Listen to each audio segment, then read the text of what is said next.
Boy, the Buckeyes kicking off Big Ten play on the road at Washington yesterday. It was a hard-fought battle, but in the end, the Buckeyes get out of town with an 18-point victory. Hello, everyone. I'm Dom Tiberi. Welcome to Wall to Wall Sports. You know, offensively, rookie quarterback Julian Sayin taking a major step in the right direction as he completed 22 out of 28, 208 yards and 2 touchdowns.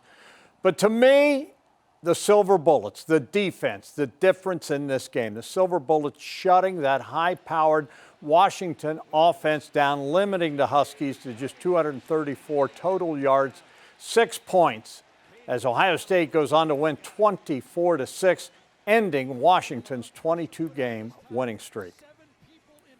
You know, I thought we were resilient, and I think it's a great opportunity to build upon a win in, a great environment. This was great. I thought our fans were awesome here. We had a presence, a lot to grow upon. We got to get better, but if we're going to reach our goals this year, we have to win in environments like this. So again, a reference point. I think our whole message was keep swinging. Things were going to go our way the whole time, and I think we just had a lot of resiliency out there, and I was proud of the way the offense executed. Just seeing that sea of red out there definitely was a surprise. I mean, we didn't really expect that coming into the stadium. You know, we just heard about the atmosphere all week, and just seeing the whole stadium and that defense we produced, and we made the plays when the number was called. And right now we want to head back to Seattle, joined by our Adam King, Tim May, 97.1 The Fan, and Joey Kaufman of the Columbus Dispatch. Adam, I take a little exception when people say Ohio State started out slow. I thought on offense they started out great. They drove it down the field. They're knocking on the door. They did not execute when they needed to in the red zone, and of course that fumbled punt, that killed them. But I thought they got off to a great start, and they shot themselves in the foot. Otherwise, I thought this game could have been a big blowout. Yeah, I think this game definitely could have been a lot higher scoring for the Buckeyes. Could have been, 38 points for Ohio State out there. But you talk about the fumble, you talk about the 4th and 1, unable to get that yard with C.J. Donaldson.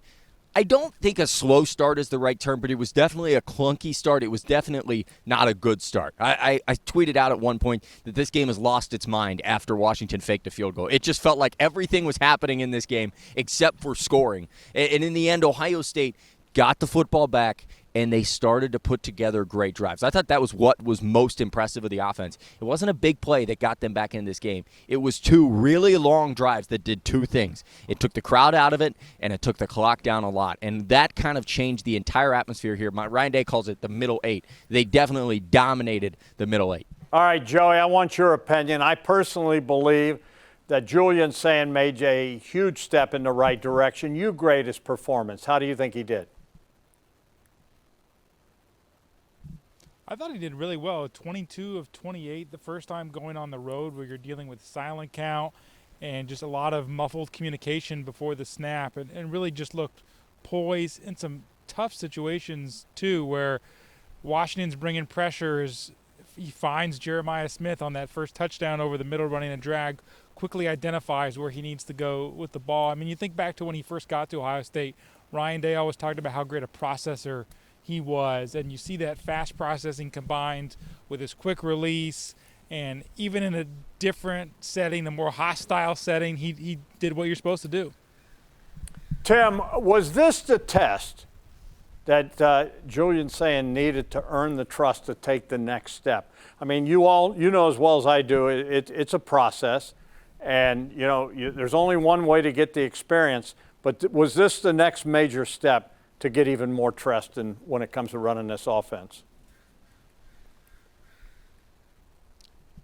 Yeah, but I thought he was pretty much already there. I talked to players leading up to this game, Ohio State players, asked them about that very thing, and they said he had really made strides from the opener against Texas when he hardly said a word to him on the sideline to basically being a leader of that offense. And but what stood out is, like Joey touched on it a minute ago, but the way he stood in there in the face of a blitz coming right at him, almost where we're standing on this field right now, and delivered a strike to a fast-moving freight train known as Jeremiah Smith. That was a huge play for the team, for Jeremiah Smith and for Julian Sayin to just show everybody he's got poise, man. He's had poise since he first started. But, they're going to continue to keep adding things to his plate. But the biggest thing today or the biggest thing Ohio State was looking for coming out here was getting that W, and he made no big mistakes. I thought that was huge for him. Yeah, style points. Ryan Day talked about that earlier in the week, guys. Style points, he'll take win points. That's all that matters. Adam, Tim May likes to say, and I love the saying, when in doubt, air it out. But especially when you're playing catch with Ohio State's receivers like Jeremiah Smith, Carnell Tate, Max Clare. 8 different guys caught passes in this ball game. It was really impressive to see that from this Buckeye offense. They looked in sync, absolutely, with Julian Sayin, really, as you said, in command out there. And talk about Julian Sayin rolling out a couple times in this game. He looked really good on the run. That's something we haven't seen so far, and that allows you to get to those next 3 guys. If you can extend a play, then you can find Max Clare running open on the sideline. For a Washington defense, I will say they were depleted. They didn't have their star cornerback, linebacker, but Ohio State kind of picked them apart when they wanted to. That's why it was kind of surprising that they didn't throw the ball more in that first half, because they were doing so well. And also, Julian Sayin actually ran a few times, which, as a matter of fact, set up the last field goal by them. But the bottom line was, when you add that to his repertoire, now you got something really going on. We saw how they struggled without Kyle McCord being able to do that. And then we saw how they flourished last year with Will Howard, who never had to be coaxed to run. But now when Julian Sayin, a guy you think of as a pocket passer, can take off and run, now Minnesota's got a lot to look at. They always say you get an extra man on offense when you have a guy running. Yeah, and Joey, staying with the running theme, let me ask you this. Who's Ohio State's top running back right now, and what, in your mind, is the pecking order? By the way they distributed carries in this game on Saturday night, it's Bo Jackson. He ran the ball 17 times for 80 yards. Then it was C.J. Donaldson had 9 carries, and James Peoples had 3. So this was a much heavier workload the way it was leaning toward Bo Jackson. They were not trying to necessarily go by committee and rotate 3 guys evenly from the second quarter on. Really, outside of that first quarter, it was Bo Jackson's show, and he didn't go over the 100-yard mark like he did in previous games, but 80 yards, almost 5 yards per carry, was really efficient, just keeps his legs moving, has good vision, hits the holes. I think it showed the level of trust that they gave him the ball nearly 20 times in a road game for a true freshman. Bo knows. Yeah, Tim. Let's switch. Tim, let's switch to the other side of the ball, and I give the game ball to the defense. How about the play out of the defensive front? They sacked Amon Williams 6 times in the game. I am so happy for Larry Johnson. They reloaded. Everybody was saying, "Oh, the defensive front's going to be bad. It's going to be." I would argue right now, Tim, as I look at this defense, the front may be the strength of this defense at this point of the season. I walked up to Larry Johnson on the field after the game and I said, "Man, this defensive line coach here, man, he's a hell of a coach." And he goes, "Shh."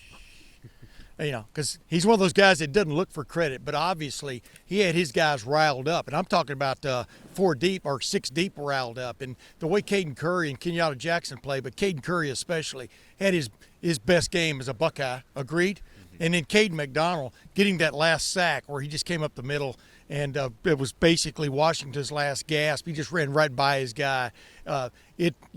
This game, the crux of this game was on the line, and the defensive line carried through. And you could see it in their eyes before the game started. Remember, we were standing right down there while they were warming up. But Caden Curry, definitely game ball to Caden Curry. All right, last thing for all you guys.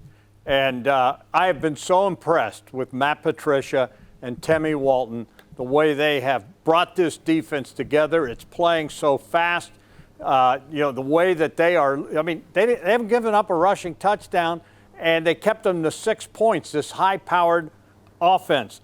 Guys, debate it. Is this now the best defense in the country in your mind? 100%. I think what makes it the best defense in the country is the fact that they don't give up touchdowns. I mean, you look at the one long touchdown against Ohio, which was kind of a fluke. That was different. But this is the best defense. We said at the beginning of the year this defense might be better than last year's by the end. it's showing that's a very real thing, and a lot of it is Matt Patricia. Tim, I'll go to you first. Oh, yeah, absolutely. They've got guys stepping up, but the main thing is keep the other team from scoring, definitely scoring touchdowns. They've given up 2 touchdowns in the first 4 games. Yes, Grambling State was not the test you're looking for, but the 3 games have been credible, and they've basically held sway. You agree, Joey? The thing that impresses me so much about this defense is to carry over from last year. When they are backed up against their own goal line, they just step up in some of these high leverage moments and get the stops they needed. Washington was the best team on third down in the country. They held them. They kept them. They only allowed 1 third down conversion out of 11. I mean, that is great. Where it's high leverage situation, they step up and do what they need to do to get off the field. They just play angry. I just absolutely love it. I love it too. All right, guys, great stuff. Have a safe trip back.